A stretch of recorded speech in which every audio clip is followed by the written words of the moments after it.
हाँ बंधुजनों, हरिओम। मैं वीरेंद्र गुप्ता अमेरिका में बैठा हुआ हूँ, चेरी हिल न्यू जर्सी में। और ये कई दिन से गीता का अध्ययन चल रहा है। गीता में हम दूसरे अध्याय में हैं, जिसका नाम है सांख्य योग। सांख्य योग का अर्थ है ज्ञान योग। जैसे वेदों के हर वेद के 4 भाग हैं, आखिरी भाग है वेदांत, वेदों का अंत। तो वेदांत जो है वो उपनिषद के रूप में आए और गीता उन सब का सार भी है। और इस गीता में 18 अध्याय हैं और इसमें जो दूसरा अध्याय है वो सांख्य योग का है। और आज हम यहाँ पर पहुँच रहे हैं। हम रोज के 5 श्लोक करते हैं, उस पर थोड़ी सी टीका भी करते हैं। इससे संबंधित कोई चीज़ होती है तो उसको भी बताने का प्रयत्न करते हैं। गीता एक बहुत ही व्यावहारिक ग्रंथ है और इस ग्रंथ को जितना भी ज़्यादा हम व्यवहार में ला सकें उतना ही हमारे लिए, हमारा वर्तमान भी और भविष्य भी बहुत उज्जवल होगा। ये गीता का 50वां श्लोक है। बुद्धि युक्तो जहाती है उभे सुकृत दुष्कृते तस्मात् योगाय युज्यस्व योगः कर्मसु कौशलम। भगवान कह रहे हैं समबुद्धि युक्त पुरुष, समबुद्धि, जो समबुद्धि है जिसकी, पुण्य और पाप दोनों को इसी लोक में त्याग देता है, अर्थात उनसे मुक्त हो जाता है। क्योंकि पुण्य और पाप दोनों ही एक लोहे का पिंजरा है और पुण्य जो है वो सोने का पिंजरा है, लेकिन दोनों पिंजरे। इसलिए भगवान कृष्ण कहते हैं तू दोनों को ही छोड़ दे, पुण्य को भी और पाप को भी लोक में त्याग देता है, अर्थात उनसे मुक्त हो जाता है। इससे तू समत्व रूप योग में लग जाएगा। यह समत्व रूप योग ही कर्मों में कुशलता है, अर्थात कर्म बंधन से छूटने का उपाय है। जो कर्म हम कर रहे हैं, यदि वो पुण्य वाले हैं तब भी हमें संसार में आना पड़ेगा, फिर गलतियां हो सकती हैं। और पाप कर रहे हैं तब तो फिर आना ही पड़ेगा। तो जैसे मैंने बताया, एक सोने का पिंजरा है, एक लोहे का पिंजरा है। इसलिए भगवान कह रहे हैं तो इन दोनों को त्याग के और समत्व बुद्धि, दोनों में समता हो जा, ना इधर ना उधर, बीच में बैलेंस रहे और तेरा उसमें कल्याण होगा। अगला श्लोक है कर्मजं बुद्धि युक्ता ही फलम त्यक्त्वा मनीषिणः जन्म बंध विनिर्मुक्तः पदम गच्छन्ते नामियम्।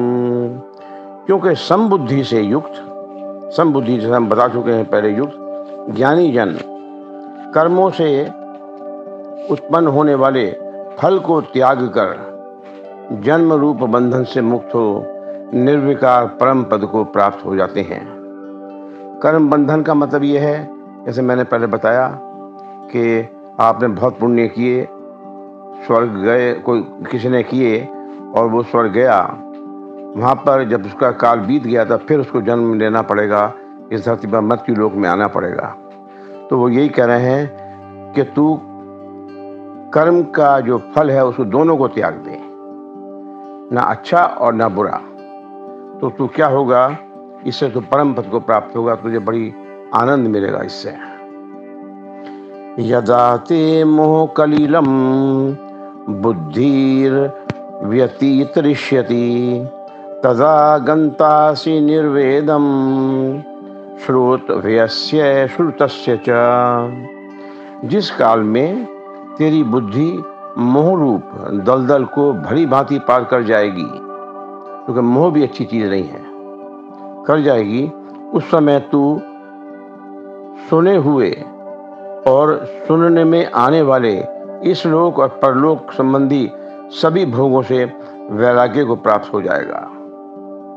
तो वो यही कह रहे हैं, कर्म का आशा छोड़ दे, पुण्य हो या पाप हो, उनको तू समबुद्धि से कर और जो भी तू करेगा उसमें तेरा कल्याण ही कल्याण है। श्रुति विप्रतिपन्ना ते यदा स्थियति निश्चला समाधावचला बुद्धिर स्तदा योगम वापस्यसि। भांति भांति के वचनों का सुनने से विचलित हुई तेरी बुद्धि जब परमात्मा में अचल और स्थिर ठहर जाएगी, तब तू योग को प्राप्त हो जाएगा, अर्थात तेरा परमात्मा से नित्य संयोग हो जाएगा और तेरा कल्याण होगा, तुझे आनंद आएगा। और आज का अंतिम है, अर्जुन पूछ रहे हैं उनसे, भगवान से, कि स्थित प्रज्ञ के बारे में मुझे बताइए आप कुछ। स्थित प्रज्ञस्य का भाषा समाधिस्तस्य केशव, स्तदीधि की प्रभाषेत किमासीत व्रजेत किम। अर्जुन बोले, हे केशव, समाधि में स्थित परमात्मा को प्राप्त हुए स्थिर बुद्धि पुरुष को के क्या लक्षण हैं? वह स्थिर बुद्धि पुरुष कैसे बोलता है, कैसे बैठता है और कैसे चलता है? स्थिर बुद्धि का मतलब ये स्थित प्रज्ञ। स्थित प्रज्ञ वही बात है कि जो समाधि में स्थित हो गया है परमात्मा को और उसकी स्थिर बुद्धि हो गई है, तो न पाप न पुण्य, दोनों से ही बीच बिल्कुल बैलेंस में है। और इसमें वो कैसे बैठता है, कैसे चलता है, कैसे रहता है, क्या खाता है, कैसा जीवन व्यतीत करता है, उसके मुझे लक्षण बताइए कि जिससे कि मैं भी स्थित प्रज्ञ हो जाऊं, स्थिर बुद्धि वाला हो जाऊं। आज के इस सांख्य योग के 50 से लेकर 54 तक हमने श्लोक किए और इसका केवल सारांश यही है कि भगवान कह रहे हैं, तू स्थिर बुद्धि हो जा। समत्व योग उच्यते, तू समत्वावस्था ले आ, सम ले आ। तो जितनी समता आएगी उतना ही तेरा कल्याण होगा। हरि ओम, हरि ओम, हरि ओम।